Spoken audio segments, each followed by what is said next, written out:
평일 미사 때는 말씀을 드렸는데 저희가 이게 부속과를 하잖아요. 근데 이제 부속과는 원래 이제 1독서 화답송, 그다음에 2독서 지금은 부속과, 그다음에 복음 한호송, 그다음에 이제 알렐루야 하고 제가 복음을 읽게 되는데, 원래 위치는 이제 1독서 화답송, 2독서, 그다음에 복음 한호송, 알렐루야 하고 알렐루야 다음에 붙여서 하는 게 부속과였습니다. 그래서 부속과는 교리적으로 굉장히 요 파스카 기쁨을 잘 표현해냈기 때문에 이렇게 같이 하게 되는데, 원래는 이제 알렐루야로, 왜 우리가 노래를 부르다 보면 되게 신나잖아요. 그러면은 앵콜하고 막 다시 노래를 하듯이 알렐루야가 워낙 기쁘니까 알렐루야에 덧붙인 딸림 노래가 이제 부속가였습니다. 그래서 이제 굉장히 흥겹게, 이게 좀 너무 여운이 남으니까, 그래서 그게 부속가고, 부속가는 이제 5번 했었거든요. 근데 이제 정리가 돼서 4번 하게 되고,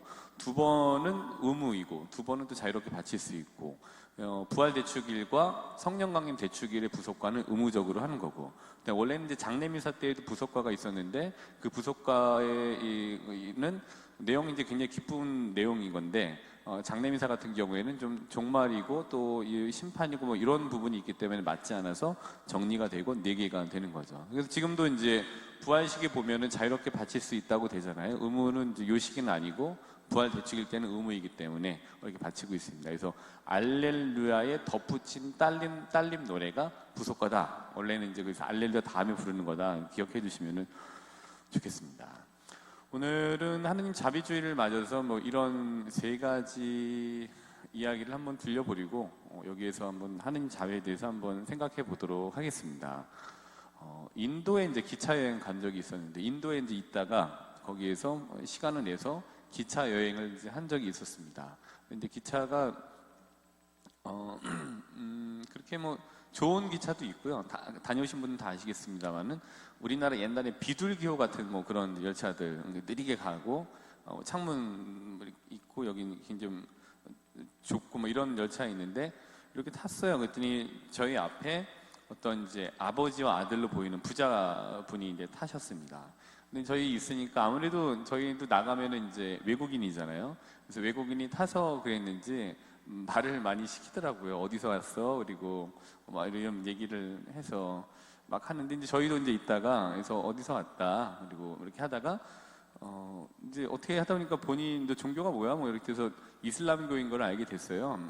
그리고 이제 저희한테도 물어보더라고요. 그래서 그 종교가 뭐야? 그래서 우리는 로마 카톨릭이고, 그다음에 우리는 신학생이야. 뭐 이런 얘기를 받았습니다. 그랬더니 이제 자기 먹을 거 싸온 것도 막 주고 막 이렇게 하더라고요. 그래서 이제 주는 것도 먹고 뭐 이야기를 나누는데, 근데 제가 이제 이런 질문을 그 앞에 있는 그 아들에게 했습니다. 야, 근데 내가 이제 배우기로는 그런데 이슬람교는 그 다른 종교는 이렇게 죽여야 된다고 가르친다고 하던데, 뭐 이렇게 얘기를 했어요. 그랬더니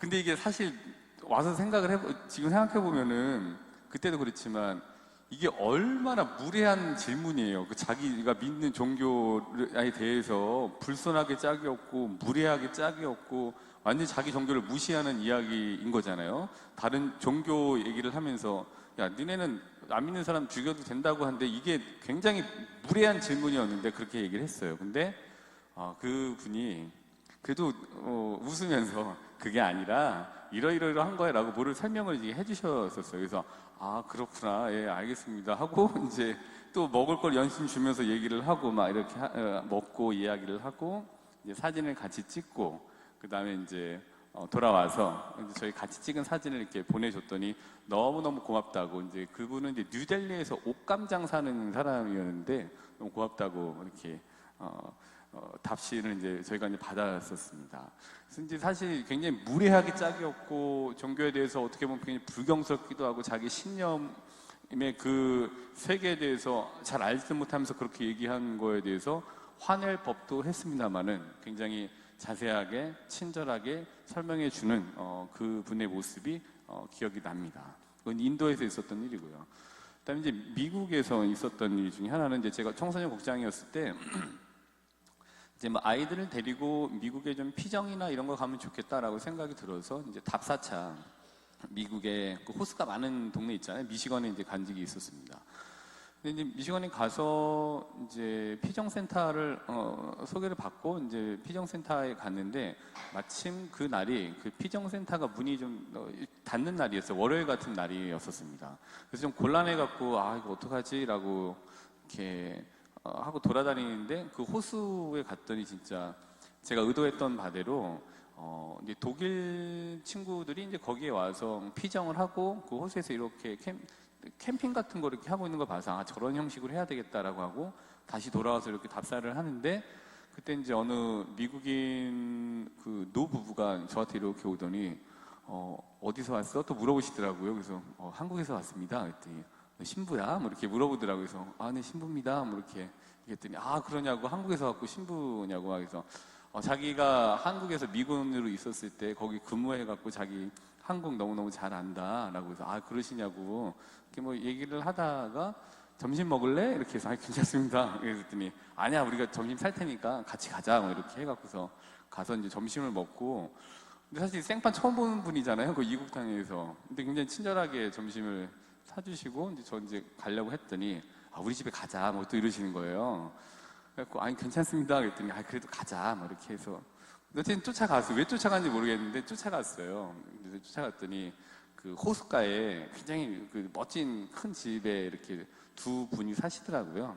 그러더니 가서 그냥 커피나 한 잔 마시고 가야지라고 생각을 했었는데 요트 탈래? 이러시더라고요. 그래서 근데 요트요? 그랬더니 자기가 요트를 가지고 있대요. 그랬더니 호수 앞에 왔더니 진짜 자기 요트가 있더라고요. 그래서 요트를 타고 이렇게 쭉 이제 그 호수를 한 바퀴 이렇게 이렇게 투어를 시켜주더라고요. 그랬더니 저한테 운전해볼래? 그래서 네? 그래서 운전을 막 괜찮아요. 그랬더니 괜찮다. 자기 옆에 있으니까. 그래서 운전을 쭉 하면서 쭉 갔더니 저기 저 집은 지금 비어 있다. 근데 얼마다? 그러니까 네가 사. 그리고 나중에 여기 와서 살아. 막 이런 얘기를 막 해주시는 거예요. 그래서 제가 돈이 되면 나중에 제가 생각을 한번 해보겠습니다 하고 쭉 이렇게 다니면서 자기 너무 오늘 덕분에 즐거웠다고 얘기를 하시더라고요. 그래서 저도 같이 사진을 찍고 또 이제 본일을 보고 이제 제 숙소로 돌아오고 다시 한국으로 와서 이제 사진을 또 메일로 또 보내드렸더니 자기 너무너무 고맙다고 우리 계속 연락하면서 지내면 좋겠다라고 이렇게 하고 15년이 지났습니다. 근데 저는 연락하지 않았죠. 그래서 그런 일이 있었습니다. 인도에서 사실 그 모습을 보고 그렇잖아요. 우리가 자비에 대한 글은 많이 읽고 자비에 대해서는 알고 있지만 사실 자비에 대한 모습은 실제적으로 어떤 사람이 어떻게 하느냐에 따라서 자비의 형태가 나한테 다가오는 게 되는 것 같아요. 그냥 글로는 이런 형태겠구나라고 알지만 실제적으로 사람이 직관적으로 누군가 만나고 누군가 이야기를 들었을 때 그래서 자비가 이런 모습인 거겠다라는 거를 알 수 있게 되는 거죠. 이제 인도에서도 그렇고 미국에서도 그렇고 사람에 대한 친절함과 또 사람에 대한 그런 거를 통해서 조금 자비의 형태를 오늘 좀 생각을 해보면서 맞아 사람이 저렇게 보여주는 모습으로 자비를 볼 수 있게 되겠지라는 생각을 좀 하게 됐습니다. 이거는 이제 나라에서 있었던 일이고 다른 나라. 근데 우리나라에서도 또 이런 일이 있었습니다. 이전에 있었을 때 거기 이제 동네에 보면은 이제 절이 있었는데 어떻게 거기 스님이랑 굉장히 주지 스님이랑 굉장히 친하게 되었습니다. 그래서 주지 스님 이제 저를 맨 처음에 보고 너무 좋아하는 거예요. 또 자기가 아는 신부님들보다 좀 나이가 훨씬 더 젊었고 그때 이제 그 자리에서 대뜸 뭐 이렇게 친하게 돼갖고서 하는데 부탁을 하시는 거예요. 저희 좀 부탁을 좀 하나 합시다 신부님. 그래서 뭔가라고 말씀드렸더니 부처님 오신 날이 있는데 부처님 오신 날에 해갖고서 우리 글을 좀 하나 써달라. 그래서 예 알겠습니다. 뭐 축하드리는 거 뭐 제가 쓰지 하고 이제 글을 이제 쓰겠다고 했죠. 그러더니 좀 있다가 근데 부처님의 날에 자기가 이제 큰 이 부처님 오신 날 그거를 기획을 지금 담당을 맡고 있는데 거기 지금 우리 어디 공설운동장에서 지금 전체가 지금 다 모이기로 했는데 거기 와서 부처님 오신 날에 이 천주교 대표로 인사를 좀 했으면 좋겠다라고 하시는 거예요. 그래서 뭐 그러죠. 뭐 알겠습니다. 그럼 제가 쓰고 이렇게 가겠습니다. 또 그랬더니 글을 제가 써서 먼저 보냈고 그다음에 이제 가는 날이 이제 다가오는데 그때 이제 제가 허리 때문에 너무 움직일 수 없을 정도로 돼갖고 병원에 이제 입원한 때였습니다. 그래서 그때 되면 낫겠지 했지만 도저히 이제 걸을 수가 없는 상황이어갖고 도저히 제가 가야지라고 하다 도저히 걸을 수 없고 일어날 수가 없는 상황이기 때문에 거기 이제 담당 그 비구니 스님이 계셔서 그때 전화를 해서 제가 사실 사정이 이래서 못 가게 됐습니다라고 못 갖고 갔다 도저히 그랬더니 이거 어쩌지 큰일이네. 어쨌든 알겠습니다. 신부님 좀 이렇게 몸조리 잘 하시고 알겠습니다라고 했는데 막바로 그 뒤에 그 주지 스님 이제 전화가 온 거예요. 그랬더니 아니 지금 무슨 얘기세요? 그래서 아니 제가 가고 싶은데 도저히 걸을 수가 없어갖고 이게 지금 너무너무 죄송하게 됐다라고 했더니 아니 그러면은 앰뷸런스를 타고 들것이라도 와서 얘기를 해야지 막 이제 막 성질을 내시는 거예요. 그래서 제가 하여튼 죄송하게 됐습니다. 이제 도저히 못 가겠습니다라고 이제 얘기를 이제 하고 전화 이제 끊었습니다. 그래서 아니 자비의 종교인 불교에서 이렇게 무자비한 대처를 해주다니 이제 이런 생각을 했던 적이 있었습니다. 예. 그 모습을 보고 불교 이제 그 스님 이제 모습을 보고 아니 저렇게 자비의 형태가 저런 건가 이제 생각을 또 하게 됐죠. 예. 그게 사실 그렇잖아요. 구체적으로 사람이 직관적으로 뭐가 왔을 때 그 모습을 조금 더 잘 유추해보고 상상해볼 수 있게 되는 것 같아요. 그래서 예수님의 모습이라는 걸 우리가 성경을 통해서 보고 배우고 읽고 묵상하고 하죠. 당연히 이거 그 기본이 돼야 되죠. 근데 이 성경에 나와져 있는 예수님의 모습, 또 예수님의 모습을 통해서 자비라고 보여주는 그 모습은 구체적으로 현실에서 2024년 4월 7일 지금 여기 있는 우리들의 말과 행동을 통해서 누군가에게 직관적으로 자비의 형태를 전달해 줄 수 있게 되는 것 같아요. 근데 이것만 읽고서 이렇게 묵상하기도 하지만 결국엔 이 모습은 나라고 하는 사람의 행동이나 나라고 하는 사람이 하는 말을 통해서 그 모습을 갖추게 되는 거죠. 꼴을 그렇게 갖추게 되는 것 같습니다. 1998년도에 교황청에서 이제 아시아 종교회의를 이제 갖게 됩니다. 그래서 말레이시아, 싱가포르, 브루나이 주교님들이 이제 이렇게 모이셔갖고서 우리 교회가, 우리 카톨릭이 다른 종교와 대화를 통해서 배울 수 있는 목록이 무엇인가라는 것을 작성을 하셨습니다. 이렇게 작성을 하셨는데요. 첫 번째로는 교회는, 우리 카톨릭 교회겠죠. 교회는 이슬람 교회에서 기도와 금식과 자선을 배울 수 있다. 배울 수 있는 것들을 얘기해 주는 거죠. 그 다음에 교회는 힌두교에서 묵상과 관상에 대해서 배울 수 있다. 교회는 불교로부터 삶에 대한 존경과 물질로부터의 초월에 관하여 배울 수 있다. 교회는 유교로부터 어른에 대한 존경과 효심에 대하여 배울 수 있다. 교회는 도교로부터 단순성과 겸손에 관하여 배울 수 있다. 교회는 정령 숭배로부터 자연에 대한 존경과 숭배, 그리고 추수에 대한 감사를 배울 수 있다. 교회는 타종교의 다양한 예배 안에 존재하는 풍부한 상징과 의례로부터 배울 수 있다라고 이런 목록을 만드셨습니다.